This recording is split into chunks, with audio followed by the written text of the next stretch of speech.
الله الرحمن الرحيم الحمد لله رب العالمين وبه نستعين ونصلي ونسلم على المبعوث رحمة للعالمين سيدنا ونبينا وحبيبنا محمد بن عبد الله الصادق الوعد الأمين وعلى آله وصحبه ومن اهتدى بهديه واستنى بسنته إلى يوم الدين. اللهم علمنا ما ينفعنا وانفعنا اللهم بما علمتنا وزدنا علما وعملا متقبلا وأرنا الحق حقا وارزقنا اتباعه وأرنا الباطل باطلا وارزقنا اجتنابه واجعلنا من عبادك المخلصين برحمتك يا أكرم الأكرمين ويا أرحم الراحمين اللهم آمين. Falënderimet qofshin për Allahun, salavatet dhe selamet më të përzemërta qofshin mbi hulën e profetëve Muhammed Mustafa alayhi salam, familjen e tij, shokët e tij dhe mbarëtat të cilët e ndjekin dhe pasojnë udhën e tij me ndershmëri deri në ditën e fundit. Të nderuar vëllezër dhe motra, u ndalëm në herën e kaluar pikërisht tek momenti i fillimit të thirrjes për në Islam. Dhe tham, nga çasti që ty të vjen një vërtet si rasti i pejgamberit alayhi salatu wasalam, por dhe pasuesit të tij patjetër, detyra e dytë është dhe ftesa që ti të ftosh për në atë mirë në cilën ka obliguar Zoti i gjësisë. Për 3 vite pejgamberi alayhi salatu wasalam praftoi fshehurazi.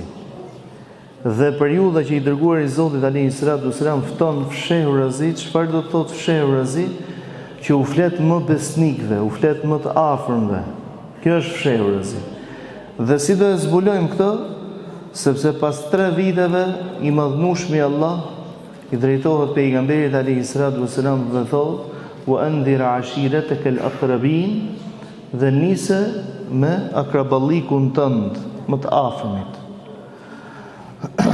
Ndaj një ditë për ditësh pejgamberi sallallahu alaihi wasallam ngjitën në kodrën Safa dhe nis e thret më të madhe fiset ose barqet e fiseve arabe. Një kohë shumë të shkurtër u mblodhën njerëzit rreth tij dhe fillimisht e ka nisur domethënë me njerëzit e tij më të afër, me xhajallarët, me hallën e tij. Dhe kur janë mbledhur u ka thënë: "Si mendoni nëse ju them se pas kësaj lugine një ushtri pritet t'ja mësy Mekës, çfarë do thonit?" Thot: "Nuk kemi provuar dhe nuk kemi hasur kurrë gënjeshtër në marrëdhënie me ty." Pra kurrë nuk e gënjyer. Ndaj do të besonin. Atëherë thot: "Po ju dregoj se unë jam i dërguar i Allahut. Më ka dërguar t'ju paralajmëroj prej një dënimi të madh." Pra kjo është dhe arsyeja e dërgimit tim pra si profet. I pari i cili i ju çua pejgamberit alayhi salatu wasalam ose protestoi, u ngrit kundër atij, kush ishte? Abu Lehebi. Abu Lehebi që ishte xhaxha i tij i madh. Dhe thot: "A për këtë na ke mbledhur Muhammed? Mallku qofsh dhe ashtu të shkofte gjithë dita." Dhe për këtë Allahu xhelle xhelalu zbret në Kur'anin e tij famlar: "Tabbet yada Abi Lahabin wa tab." Mallku qofshin durët e Abu Lehebit dhe ato të tilla janë. Është vulossi i tij. Pyetja që lind natyrshëm, ose këtu kemi 2 pyetje të cilat lindin natyrshëm. Përse Abu Lehebi i drejtohet me njëherë: "A për këtë na ke mbledhur?" Kjo na tregon se akraballoku i tij, pra të afërmit e tij, ishin prezantuar me misionin e fesë. Por pejgamberi alayhi salatu wasalam gjithsesi i cili ja kishte prezantuar në heshtje, pra e kishte nisur me më besnikët, me më të afërmit. Tani vjen çasti që ai publikon gjithçka. Dhe kur publikon gjithçka, Abu Lehebi ku kthehet? "A për këtë na ke mbledhur?" Pra që do të thotë se Abu Lehebi që ka ndjeni të misionit të pejgamberit alayhi salatu wasalam. Abu Lehebi vdiq si pabesimtar. Vdiq si kundërshtar i pejgamberit alayhi salatu wasalam deri në maksimum.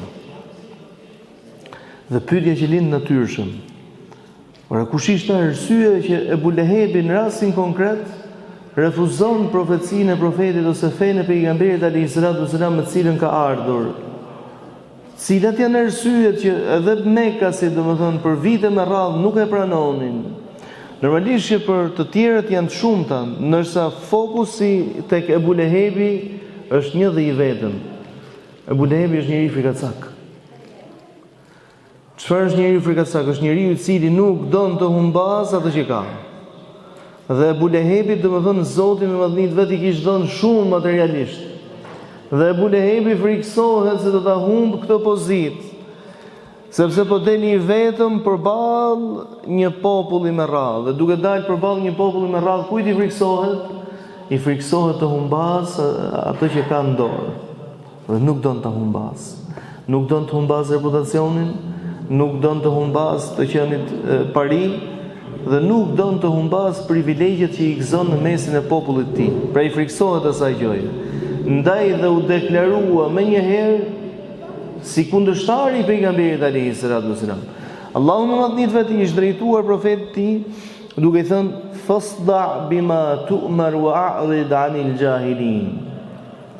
Dhe ti me të madhe shpalle ose deklaroje ose fto në atë në cilën je urdhëruar, për që ka urdhëruar Allahu xhalla xhelalu, wa a'rid 'anil jahilin, dhe ktheu shpinën i dhujtarëve, mos të bëj përshtypje domethënë kundërshtimi i tyre. Shkoni vëllezërit e mi, domethënë se sa bukur Zoti po i drejtohet pejgamberit, por i drejtohet dhe kujtdo që është në rrugën e pejgamberit, duke i thënë, shiko, se kur të hecesh në këtë rrugë, duhet të hecesh me kokën lart, nuk duhet të tundoj asgjë. Kur ti ta prezantosh këtë fe, kur ti ta deklarosh që je pjesëtar i kësaj feje, ty nuk duhet të tundoj asgjë absolutisht. Në të njëjtën kohë, duke ecur në këtë rrugë, do ti do të kesh kundërshtar. Dhe duke patur këta kundërshtar, ty mos të binë mend ke kundërshtar të cilët do të të kundërshtojnë. Por fokusohu, domethënë, fokusohu ku? Fokusohu tek qëllimi për cilin të ka urdhëruar Allahu me i ftu njerëzit në rrugën e tij. Dhe kështu nisi një etapë e re në jetën e pejgamberit alayhis salam, por dhe në jetën e misionit të davetit islam. Pra ftesa publikisht.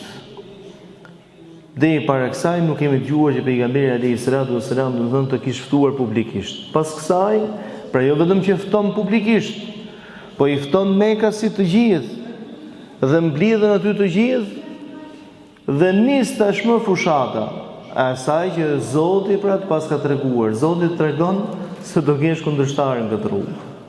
Gjithmonë do kesh. Dhe nis sulmi i parë ndaj tij, sulmi nëpërmjet miqësisë. Çfarë është sulmi nëpërmjet miqësisë? Mblidhet paria kurejshite dhe vendosin të shkojnë tek xhaxhai i pejgamberit alayhis salam Abu Talibi, duke i thënë, kjo Abu Talib, me thonë drejtën djali jot, se ashtu i thonin domethënë, ai ishte djali i vllajt, po duke qenë se e kishte rrit, djali jot po na cënon. Po na cënon fen, po na cënon besimin, po na cënon edhe unitetin që ne kemi. Ndaj kemi ardhur tek ti që ta mbyllim këtë punë domethënë më të mira. Dhe merr Abu Talibi pejgamberin alayhis salam më njan, duke i folur që o djali i vllajt tim, o nipi im, mos i ngacmo. Pra ke çfarë ke, është puna jote, por ti mos i ngacmo këta. Kush ishte ngacmimi i tyre? Ngacmimi i tyre ku qëndronte në faktin se ti po fton për në rrugën e Allahut. Shiko tani, kemi pejgamberin, kemi Abu Talibin që është ndër të vetmit që e ka mbështetur se e ka mbrojtur nga ata që nuk ishin i thtarë të fesë të tij, që ishte xhaxhai vet në realitet. Por në rastin konkret ka nevojë për mbështetjen e Abu Talibit. Realiteti i pas kësaj, i sotmi po të dush. Ti ke një person i cili nuk është i thtar i fesë tënde, nuk është praktikant i fesë tënde, nuk pajtohet me besimin që ti ke. Mirë po, vjen një çast që ai gëzon një lloj privilegji. Privilegji, thon një shprehje arabe, thotë jepi me ngron gojës se ja ul syun për tokë. Pra i bën mirë dhe ul kokën tjetri. Ne nuk kemi në fenë tonë hatër. Hatri është i Allahut. Që do të thotë që nëse dikush na bën një të mirë, cili do qoftë ai, jo në kurriz fesë Allahut, asnjëherë. Jo lëshim në fenë Allahut. Shikoni pejgamberin se si u solli. Është çasti ku ka më shumë ti nevojë për mbështetje dhe për mbrojtje njerëzore, po themi, se mbrojtjen e Allahut s'ka këtu patjetër që e gëzon. Pejgamberi alayhis salam nuk pranon të lëshoj pejë. Pse? Po nuk e ka nismën e vet më Allah. Po ta kishte nismën e vet, do të ishim dakord edhe po të lëshonte pejë. Po pejgamberi nuk e ka nismën e vet. Është urdhër prej Allahut. Dhe urdhri i Allahut thot mos lësho pejë. Pra vazhdon këtë rrugë dhe mos u shqetëso se çfarë do të bëjnë jo besimtarët. Me çfarë do të sulmojnë ty jo besimtarët. Do të xhaxhai, gjithçka mund të bësh nuk të fajsoj, unë fenë time, misionin tim nuk e braktis. Do të vazhdoj të jem në misionin tim, i qartë, i drejt për drejt. Dhe kjo qartësi me butësinë më të madhe. Ka gjë më të bukur, domethënë, t'ia prezantojsh tjetrit fenë tënde me butësinë më të madhe të mundshme. Ka që kemi, domethënë. Kjo është feja jonë. Fenë e kemi për Allahun, dhe kur e kemi për Allahun, nuk kemi as hatrin e nënës, as hatrin e babës, as hatrin e askujt tjetër. Ndaj dhe kemi rastin e sahabijut në Rum, e Buhurejrës, domethënë, ku e ama e shan apo ofendon pejgamberin dhe ai nuk pranon të lëshoj pejë, ose një tjetër sahabi ku e ama betohet se as nuk do të lahet, as nuk do të shplahet, as nuk do të hajë, as nuk do të futet në hije, derisa i biri të refuzoi ose të braktisi fenë të cilën e ka pasur. Ai i thonë, oj nona ime, bëj çfarë dush, këtu mbyllet ky muhabet. Pra refuzoi. Edhe nëse ke për të vdek, nuk e braktis fenë. Edhe nëse ke për të vdek, nuk e braktis fenë. Dështoi metoda e parë, metoda e miqësisë. Ju lutem të gratë pallafe. E keni vënë re, domethënë, që kur dikush do më të myll gojen me diçka, të vjen nëpërmjet i miku. Ta kërkon si në mënyrë miqësore, si me të vënë pozitë, domethënë, dhe me të thonë që shiko se jemi miq, nuk ka lezet kjo gjë. Pra do në të vunë pozitë. E përdorën metodën e parë me pejgamberin alayhis salam, dështuan. Vim tek metoda e dytë. Dhe gjitha këto metodat që po përmendim sonte janë metodat miqësore. Vjen metoda dytë dhe grumbullohen ose tubohen me në krye Ebu Xehlin, me në krye Walid ibn al-Mughira, për diskutuar se çfarë duhet me thënë për pejgamberin alayhis salam, pra sepse tashmë ai e ka shpreh publikisht se kujt i përket, dhe pasi e ka shpreh publikisht këtë gjë, lipset domethënë natyrshëm që dhe ne ta japim një deklaratë për këtë njerëz që do qëndrojë ballë për ballë me ne ose do të jetë kundërshtari jon. Nisin dhe diskutojnë. Çfarë të themi për Muhamedit? Dikush thotë le të themi se është gënjeshtar, dhe Allahu thotë s'ka gënjur asnjëherë. Dikush thotë le të themi se është magjistar. E dim thotë që çfarë është magjia, nuk kemi pa magji të tillë. E nisin të flasin pretendimet ndryshme, dhe kush ishte një ndër njerëzit që i propozonte këto teza? Xhaxhai vet, Abu Lehebi. Ndërsa Walid ibn al-Mughira, që dhe një kundërshtar i përbetuar i pejgamberit dhe fesë së pejgamberit alayhis salam, i thonte ne e dim që kjo s'është e vërtetë. Ne e dim që kjo s'është e vërtetë. Atëherë çfarë themi? Se thanë jo, po është i çmendur, jo, po është kështu. Atëherë thotë le të themi që magjia e tij nuk i përngjet asnjë magjie që kemi parë tek magjistarët para tij. Dhe ecën me këtë dytë, dhe kjo nuk bën një fajte.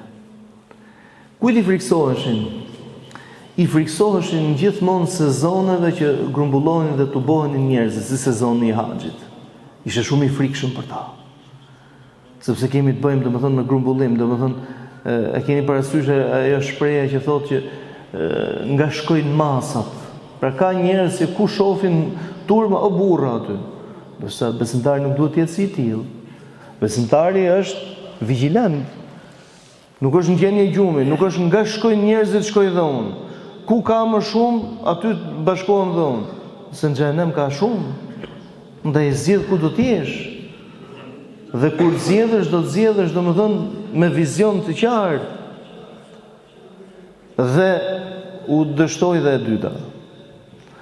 Përdorën një metodë të tretë që nuk i shkojtë në mend askujt. Metoda e tretë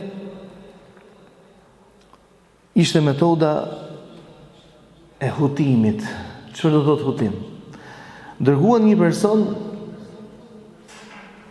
në perandoritë, siç ishte domethënë perandoria perse, për të mësuar histori, për të mësuar metoda të ndryshme se si t'i hutojmë njerëzit. Pra me çfarë mund t'i hutojmë njerëzit që të tërheqim vëmendjen nga taktika e pejgamberit alayhis salam dhe ftesa e pejgamberit. Dhe shkoi ky person, nuk la histori të famshme pa e mësu, rrëfim pa e dëgju, me drejtime të ndryshme, domethënë qofshin këto me romans, pra deri aty, sepse godiste në gjithçka, dhe imagjinoni çfarë bënte, ndërtoi një grup me valltar, me kërcimtare, me valltare, domethënë, që kur i shihnin njerëzit që vinin për në haxh, që drejtoheni për nga pejgamberi alayhis salam, pra si për t'i hutuar, i ftonte aty ku organizonte këtë festën. Organizoi i festë dhe harrojnë qëllimin kryesor. E ke parasysh nderuami im që atë kafshën, qoftë kale, apo qoftë gomar, apo qoftë mushk, e ke lodh gjithë ditën. Është munu gjithë ditën. Një t'i dhoni dorë ushqim, i dorë tagji, për shembull në rastin konkret, harroi shkreti. Harroi. Njeriu nuk duhet të jetë i tillë. Nuk shkon njeriu me i dorë misër, me i dorë tagji. Njeriu ka dinjitet. Duhet jetojë me dinjitet. Këtë bënin ata dhe këtë veprojnë të gjithë ata të cilët duan të hutojnë njerëzit. Merr këngëtar, me gjithë respektin për gjithë njerëzit, merr këngëtar, merr valltar, merr rrëfimtar, merr njerëz të cilët dinë të bërtasin mirë, dinë të tërheqin masat me veprimet e tyre, me akrobacitë e tyre, herë domethënë me humorin e tyre, me gjitha këto. Dhe çfarë po bën? Ti e zhvendos vëmendjen komplet nga hallet, nga problemet që mund të kesh, ose nga kryesore që ti mund të kesh. Dhe në një çast të vetëm, domethënë ti vetëm se e sheh veten të emocionuar, ti jeton një gjendje emocioni të papërshkrueshme. Këtë vepron Mekasit. Nuk janë metoda të reja. Jam dakord që aplikohen dhe sot. Aplikohen domethënë. Por po flasim domethënë që ata i aplikonin në atë kohë. Nëse Walid ibn al-Mughira me Abu Lahebin domethënë nisën fushat ndaj pejgamberit, ajo që njihet ndryshe sot si fushata rrjeteve sociale. Pra, ta godasim para se t'i dalë zoni. Nisim dhe ta shajm, sepse atë e bën. E nisën një fushat për të goditur domethënë identitetin e tij. Nuk e arritën ta godasin identitetin e tij, kaluan në një fazë tjetër. Faza tjetër do të ishte pikërisht kjo faza se si t'i hutojmë masat. Ajo ishte më kryesorja e gjithçka, domethënë hutimi i masave.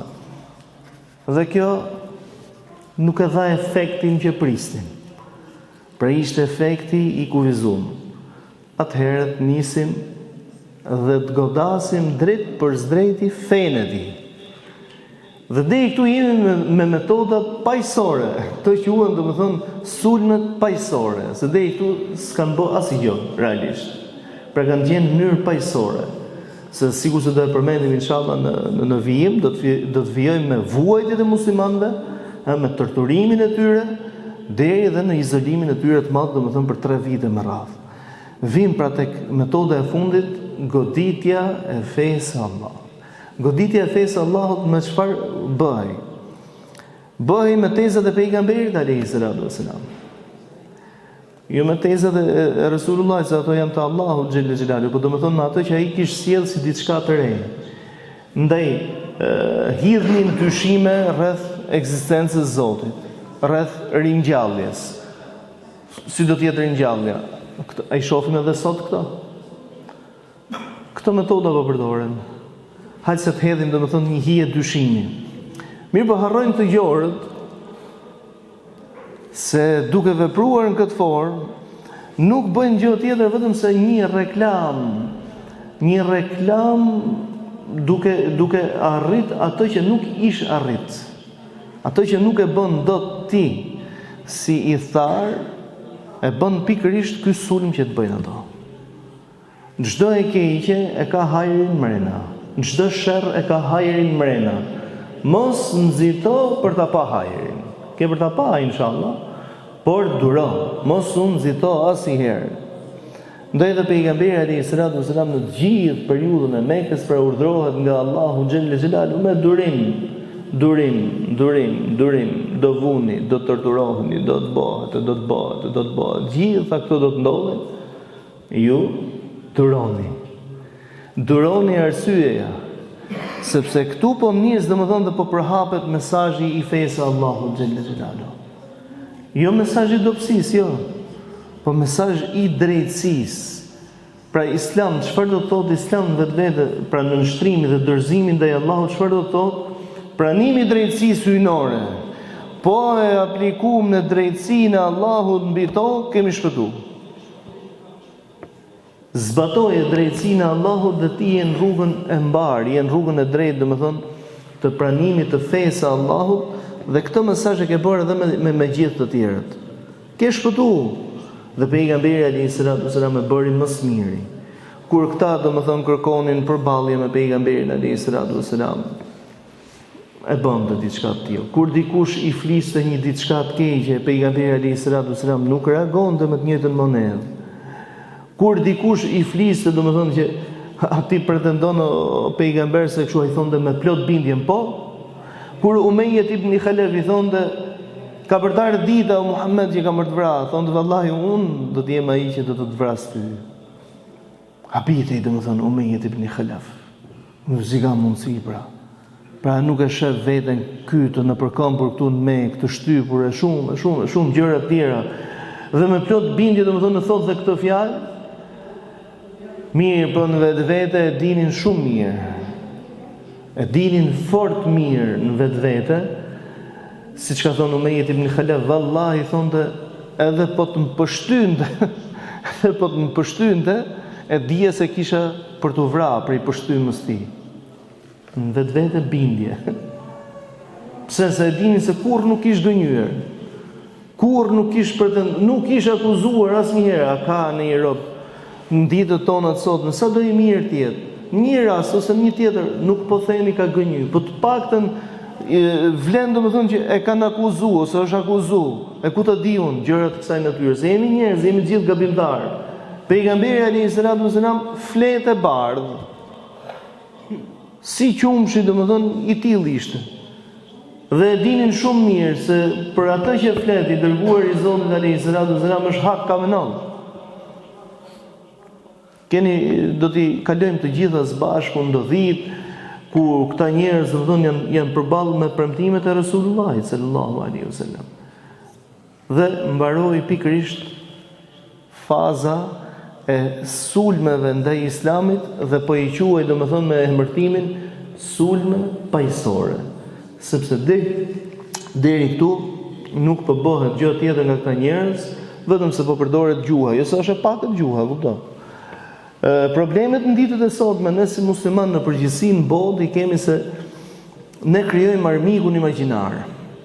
A thu se nuk jetojmë dot pa një armik. E krijojmë, edhe po se jetëm, e krijojmë. Mendojmë se e gjithë bota rrotullohet rreth nesh. Ndërkohë që ndoshta ti tjetër sot i ra më në fare këty, sepse në gjendje je në derexhe. Ndërsa ke pejgamberi alayhis salam u binte men këtyre njerëzve. Pse u binte men o vëllezër? U binte men sepse pejgamberi alayhis salam kish provuar si njeri se është njeri i produktiv, mundet me prodhu, mundet me realizu. Ndaj dhe e kishin frikën. E dinin shumë mirë se me karakterin që ai kishte, me dinjitetin dhe virtytet e larta që ai posëdonte, duke anashkalu pjesën e beson ose nuk e beson vetë. E dinin shumë mirë se ai mund të triumfonte shumë lehtë ndaj një shoqërie që ishte tashmë e destinuar për të shkatruar, për mos më thonë që ishte e shkatruar realisht, po e destinuar të paktën për të shkatruar në moralin e saj, në virtytet e saj, në sjelljet, në marrëdhënie, në gjithçka. Dhe vinte dhe dilte një përfaqësues i idej. Si ta sulmojmë këtë person i cili nuk është me ne ose nuk është si ne? Pra mjafton që të themi që nuk është si ne. Duke e sulmuar, ky nuk është si ne. Ky kërkon të na përçaj, pra pejgamberi kërkonte ti përçante. Po mirë, a nuk është një shprehje që ne dëgjojmë edhe në ditët tona sotme, qoftë në familjarët tanë, qoftë në miqtë tanë, qoftë në shoqërinë tonë, që kur bien ndesh dëshira e tyre ose praktika e tyre e jetës me atë që ne praktikojmë prej fesë së Allahut, jo prej dëshirave tona personale. A nuk thonë që ja, e shef çfarë bën feja? Ja, feja të ndan. Kush ka thënë se feja të ndan? Nuk të ndan feja kurrë me njerëzit, vetëm se ta afron. Por jo që ne të lëshojmë fejnë e Allahut dhe mësimet e fejnë e Allahut dhe të bohemi një me ty, se kështu desh këti, do më thënë, dikush do në mu bashku në alkohol, dikush do në mu bashku në haramet ndryshme, cilat do qofshin edo. Dhe të themi nëse po të ndanë feja, po jo, nuk të ka nda feja. Feja të ka thonë urdhëroja, ku e ke derën, futu këtu dhe i sigur. Udkhulu fi silmi kafe. Hynin fe tërësisht, jo pjesërisht. Jo pjesërisht, tërësisht. Pra nuk ka me i gjo hy me dy tjera sy. Ja, do të hysh me gjitha. Dhe kjo ishte arsye sepse bën hajër shokët e pejgamberit alayhis salam. Bën hajër se kur hyn fenë Allahut, i lan gjonat jashtë. I lan egot e tyre jashtë. A ishin pagabushëm, nuk ishin pagabushëm, njerëz ishin, gabonin, edhe përsërisin gabime. Ama gjërat trashanike, të cilat kanë të bëjnë, domethënë, drejt për zdrejti, që bien ndesh, domethënë, me tezën e fesë, ato i lanë jashtë. Këtë duhet të bëjmë edhe ne. Këtë duhet të aplikojmë edhe ne. Duhet të aplikojmë fenë e Allahut xhelle xhelalu, të praktikojmë kudo, ta praktikojmë me krenari.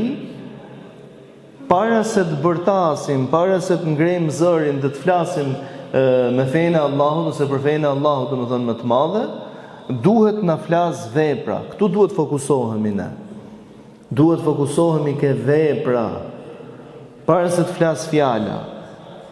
Dhe kështu vjen suksesi për Allahu xhelle xhelalu. Lutem me ty i madhnueshmi Allah na falë na mëshiro, na pajisë Zot në moralet e larta të Hazretit Muhamedit alayhi salatu wassalam.